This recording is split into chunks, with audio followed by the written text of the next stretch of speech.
The following work is brought to you by ScriptCrib. Follow us on Facebook, Twitter, and Patreon for more information on our works. And as always, if you want to know more about what we're doing and be up to date when we release it, always like and subscribe. Buck was smiling from ear to ear as he kept both of his hands firmly on the wheel of the transport. Stirring up dust behind them, the transport raced as quickly as it could back to Sodus City, where they were expecting a hero's welcome. Reginald Mitten, a man who had thwarted Poe since the construction of Eden and the subterranean cities, was now in their custody. "Do you think they're going to throw us a parade?" he asked the ancient beside him, who was just as giddy and excited as he was. "A parade? I doubt it. There are too many in the streets who are sympathetic to Mitten and the rest of the Syndicate scumbags," answered Ancient. "Could we maybe get a few days off? That might be more in the cards." Buck laughed heartily as he kept his eyes on the remnants of the road that they were traveling on. Asphalt still existed, though after 12 years of no maintenance and constant exposure to the sun's violent radiation, the terrain was not ideal. Fortunately, the ground transports were built with top-of-the-line shocks and suspensions. In the event they found a pothole, they'd barely feel it. Kron leaned back in his chair in the back of the transport and closed his eyes, trying to listen to what was happening behind him. Mitten laid in the back of the transport with his hands firmly secured behind his back, a chain connecting the shackles on his wrists to those on his ankles. Though outnumbered 4-1 and woken from a catatonic state, Mitten was being treated with extreme caution. He was laying on his side with his head against the hard, metal floor of the transport. The hum of the engine was loud, but Kron could still hear Mitten muttering several words to himself, words that gave the commander of the small battalion pause. "He's coming, he's coming, he's coming," Mitten muttered repeatedly. Kron closed his eyes and exhaled through his nostrils, trying his best to rationalize what Mitten was muttering on about. He knew Mitten was insane, and that it could be worse since Mitten was constantly exposed to the elements on the surface, but he worried what he meant, and what he and the rest of the Syndicate had in store for Eden. Victor threw a hard right hand at Justin's head, making a hard impact and sending him falling to the canvas of the boxing ring. His gloves, covered in sweat and torn from years of abuse, covered his hardened hands and protected his fallen comrade from further injury. On his back, Justin looked up at the lights on the ceiling and signaled for submission with his hands. "Dude, you were supposed to turn the chip off," he said slowly, dazed from the hard punch. Victor, a towering man with blonde, shaggy hair and a scarred face, stood over his opponent and stretched out his hand. "I did," he replied. Justin chuckled as he latched onto Victor's hand to rise to his feet, staggering from the battle and regaining his composure. Justin was a smaller man, but very fit, with short, bristly black hair and pale skin. Justin careened his neck and stretched out his muscles, still feeling the effects from Victor's vicious punch. His friend had seen a great deal of trauma and strife since coming to Eden 12 years ago, with his life nearly coming to an end in a heinous riot. The Syndicate, an organization that operates in the underbelly of Eden and manages to thrive on the surface of Earth, arranged for the masses of Sodus City to rebel against their protectors. During the riot, Victor was crushed underneath a fallen building. His will was unmatched as he clung for life, though. Several of his organs were barely functioning and his muscular structure was in tatters. Many of his bones were shattered, but that didn't deter him. Victor was determined to survive and continue to serve Poe. Once back at headquarters at the top of the plate, and with the help of one of his dear friends and a plethora of technology available, Victor was infused with advanced cybernetics. The chips on Victor's back regulated his organs and made them functional, while also hardening his muscles and bones. Any punch or kick from Victor, when his chip was operating at maximum capacity, was deadly. However, when he operated at maximum capacity, it took away from the functionality of his organs. The height of Victor's power came with a hefty cost. If he expended too much, he'd perish. He had to be careful and manage his resources. He had to rest regularly and not overextend himself too often. Justin winced as he tried to regain his composure. "Perhaps you should let the doc take a look then and make sure everything is working as it should. That punch was a bit harder than normal." Victor laughed and walked over to the corner of the ring. He picked up a small bottle of water and took a sip while shaking his head at Justin. "Or perhaps your face is just a bit squishier now," he joked, while squirting the contents of the bottle directly into his mouth. The doors to the gym flew open violently, grabbing the attention of both men in the boxing ring. "Gentlemen," announced Captain Preo as he walked into the training area, "you two will have to finish your workout later." Victor turned around to see his superior standing in the doorway. "Captain Preo," said Victor as he leapt out of the boxing ring and walked toward his commander, "we are on our break." Captain Louis Preo, a tall, dark-skinned man of African descent, emerged from the hallway and entered the training area. He had large eyes that were always opened wide like an owl. His mouth was not often found holding a smile for long periods of time either, even when it did. It never reached up past his eyes or made him look warm or inviting. "Your break is over, Victor," he said in a very plain tone without acknowledging Victor's statement at all. "Both of you should suit up immediately and await the arrival of our newest prisoner." Victor turned to Justin and shook his head in disbelief. "Sir, this is a bit much," he continued. "We shouldn't have to suit up for the arrival of another prisoner. The jails are full of them already. What makes this guy so important?" Captain Preo smirked and turned around. "Reginald Mitten will be arriving in 20 minutes, he said, walking out of the training area and leaving the two soldiers stunned. "Mitten?" asked Justin as he walked toward Victor. "We caught Mitten. I thought he was on the surface and was left for dead." Victor smirked and shrugged his shoulders slightly. "The surface isn't a death sentence like everyone makes it out to be. With the right precautions, you can survive there." Victor sighed loudly, followed by a wry grin. "I suppose our superiors felt he was better suited in a prison." The two made their way out of the main portion of the gym and over to the locker room. The door of a square metal locker swung open and shook the slightest bit. A spray of white mist, smelling like iron rust, shot out in front of Justin's face. His leather gloves were folded carefully and placed on top of his discarded shirt. Victor tossed his shirt to the ground next to Justin as he removed the last vestiges of his own uniform and laid it over the back of a vacant bench. He turned around slowly as if presenting himself for inspection. "Is this okay?" he asked as Justin drew closer to him, examining the jagged scars that peppered his broad back. "It's looked worse," replied Justin as he turned to gather his belongings from the locker. Victor nodded. "Let me know when you're ready." Justin smiled awkwardly and stood beside Victor at attention for a moment before they reached into their lockers and pulled out matching uniforms identical to each other except for the different sizes. Victor was required to wear 2 sets of gear, an underset to protect the chips in his back, and then an overset to match the rest of Poe. Uniformity was the norm in the Protectors of Eden, something that was drilled into them from the days in their academy. Once ready, they put their matching sets on quickly, just as they were trained. Having changed together so many times before, this was second nature to these two soldiers now. "I really wish they would update this garb a bit," quipped Victor as he laced up his boots. Justin shifted his gaze slightly over to his ally. "How so?" he questioned slightly. "Do you not like how we all match?" Victor chuckled and shook his head. "It's not that," he answered defensively. "It's just restrictive and prevents me from really unleashing all my strength." Justin snorted at this comment. "Just because you can punch through a concrete wall doesn't mean you're strong," he replied back, carefully folding all 10 of his uneven fingers up towards his palm. "Your body still takes the abuse." Victor shrugged his shoulders and closed his locker, turning around to face Justin once more. "They don't care about me breaking or bruising anyway. They're only worried about if I die." Justin laughed loudly at this comment and secured the last strap of his uniform-issued boots, while listening to Victor continue saying how much easier it is for them, the scientists and cybernetic engineers, if he's willing to participate in their experiments. He looked over everything Vic was saying that was true with a slight hint of pride. Pride in being able to follow orders without hesitation, no matter what it meant for themselves during the end. They were a great team, one of the best in Sodus City, if not the entirety of Eden. The two left the locker room and walked down the hallway to find their captain waiting patiently by the door. As they waited along with several other Poe soldiers, Victor and Justin stood toward the back as they looked on as the doors opened, revealing both Kron and Buck cheering with their weapons held high. "Fitting that they come in first for the praise," said Victor under his breath, prompting a quick snicker from Justin. Accepting the praise and cheers from their comrades, Buck and Kron basked in their glory and praise from their peers with few signs of humility following behind them. Following the two heroes was their victim, Reginald Mitten, being escorted out by Red and Ancient, the other 2 members of the battalion. His hands were shackled together with a long chain leading down to his shackled feet. With the soldiers staring him down closely, he walked behind the 2 heroes toward the new prisoner holding area where his new journey would begin.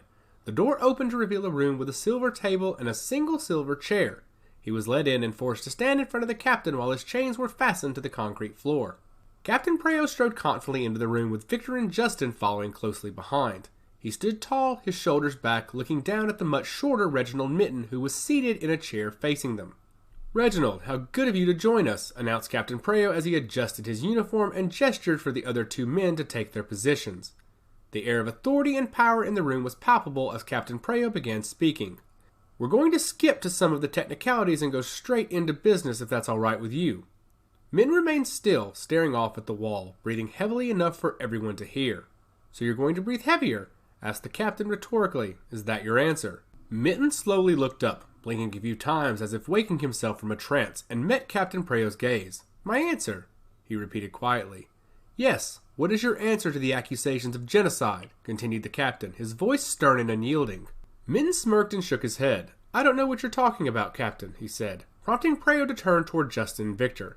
Following a quick glance at one another and a small smirk, Preo swung his shoulder around and quickly punched Mitten in the face, sending him backwards in his chair and falling backwards to the ground. "He'll have a hard time talking if he can't move his jaw, sir," announced Justin as he watched Mitten roll around on the ground, still chained to the floor.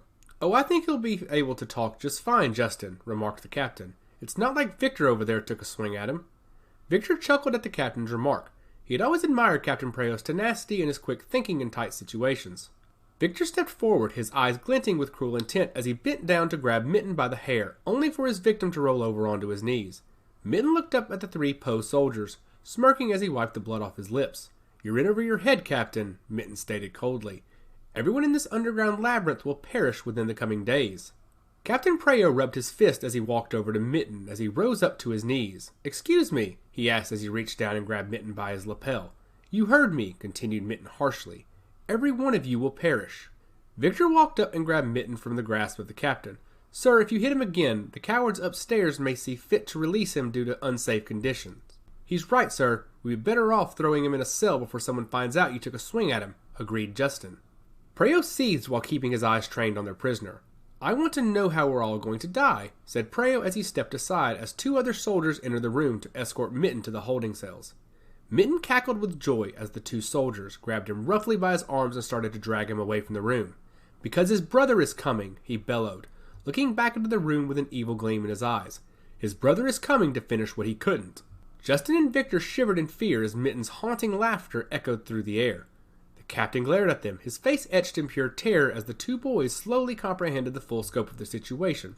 "His brother," Justin whispered in horror. "What kind of monster have we stumbled upon here?"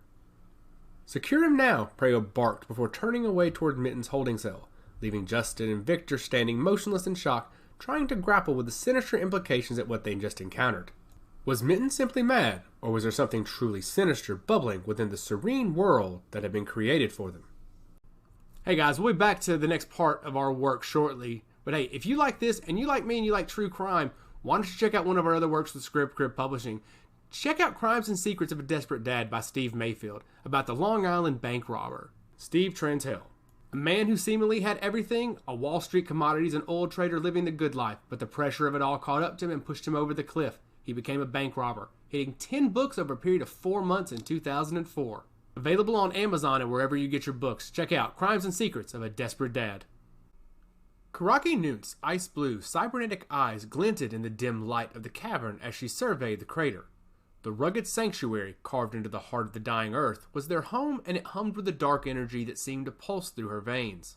She and her comrades, Errolt, Dak, Zybeck, Abel, and Raedok, had just returned from their latest mission, and the air was heavy with relief, exhaustion, and an unspoken tension.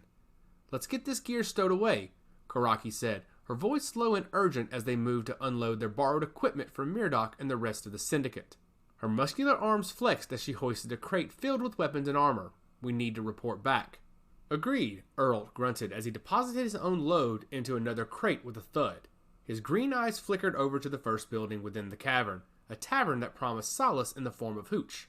He shared a knowing look with Abel, who raised an eyebrow. "But first, I think we could all use a drink." Raedok snorted, her piercing green eyes narrowing. "Speak for yourself," she muttered, tightening her ponytail before turning to Curaki. "I'd rather not dull my senses just yet." "Me neither," Curaki agreed, casting a disapproving glance at her brothers Errolt and Abel. Wasn't the survival of their people more important than indulging in vices? They had narrowly escaped the clutches of Poe on their last mission, and Curaki couldn't shake the feeling that danger still lurked around every corner. "You two go ahead, though. We'll inform Raedok." "Suit yourself," Abel said with a shrug, heading toward the tavern alongside Errolt. "But if you change your mind, we'll be at our usual table." "Come on, Raedok," Curaki sighed, watching as Dak and Zybeck disappeared into their respective domiciles to rest. She couldn't blame them. They had all pushed themselves to the brink on this mission, but there was still much to do before she could allow herself to relax. "Let's get this over with." As they made their way through the crater, the weight of their situation began to press down on Curaki like the very walls of the cavern that surrounded them.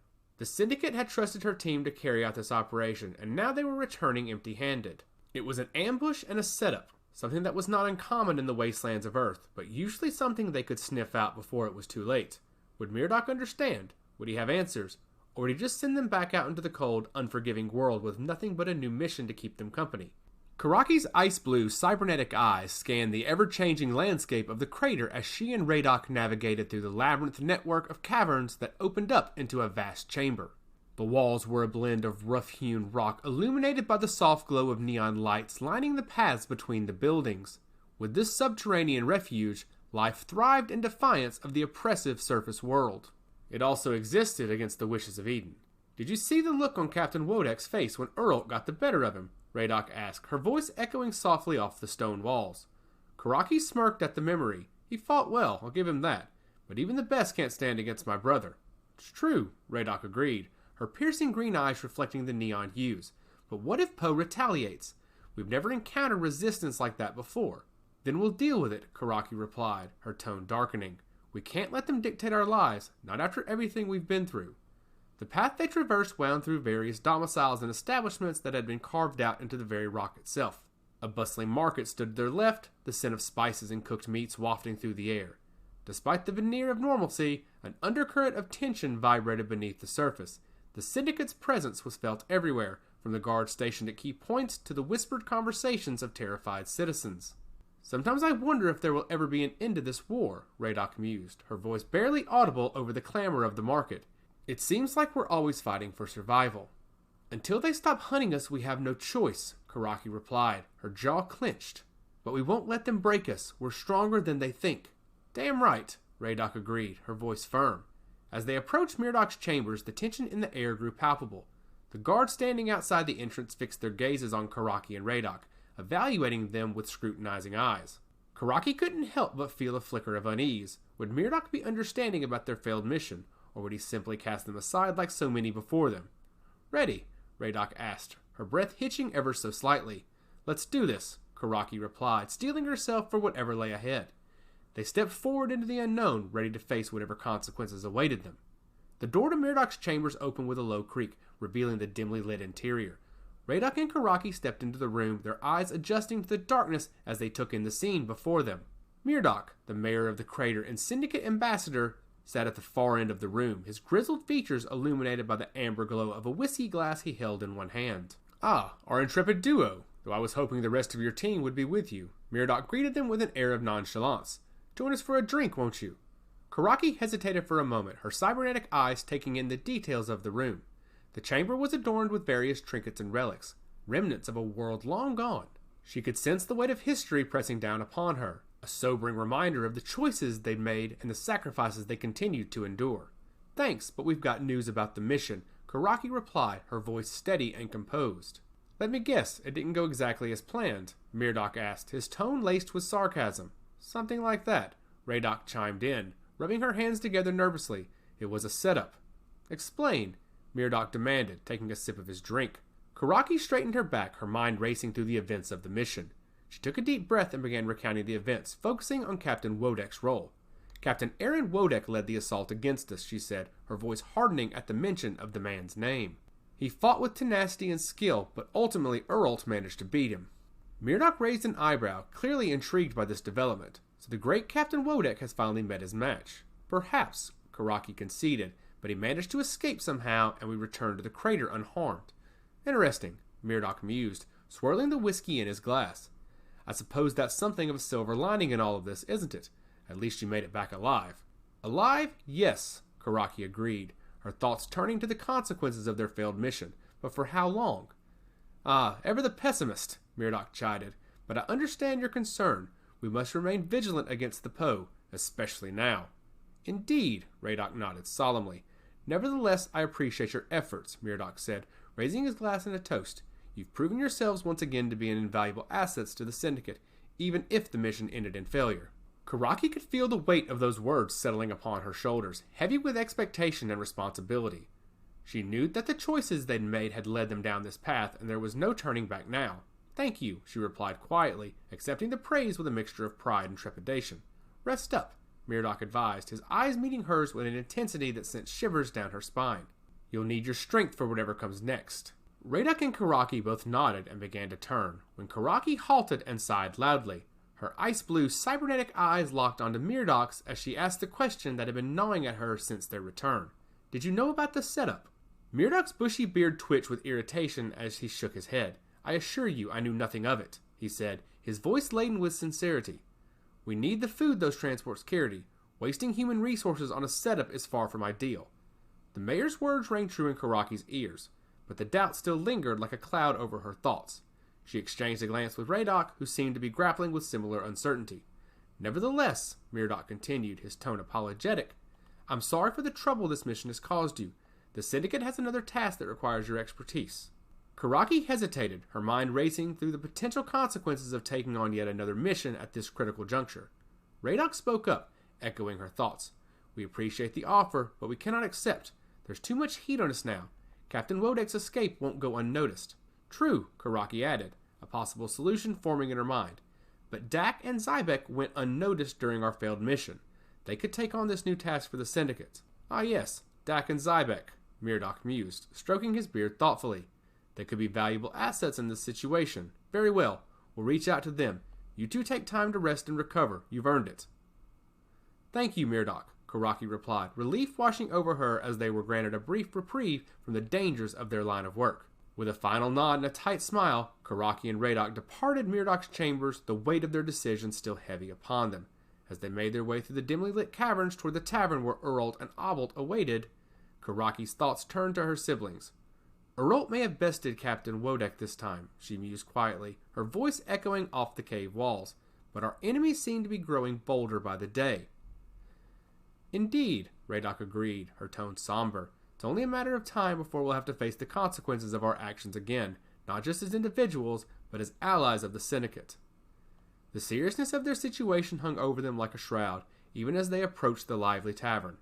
They knew that each decision they made, each mission they undertook, had far-reaching consequences in their dystopian world. And yet, they were driven by loyalty, a need to survive, and a hope that one day they might find a way to break free from the endless cycle of violence born from humanity's quest for power and control.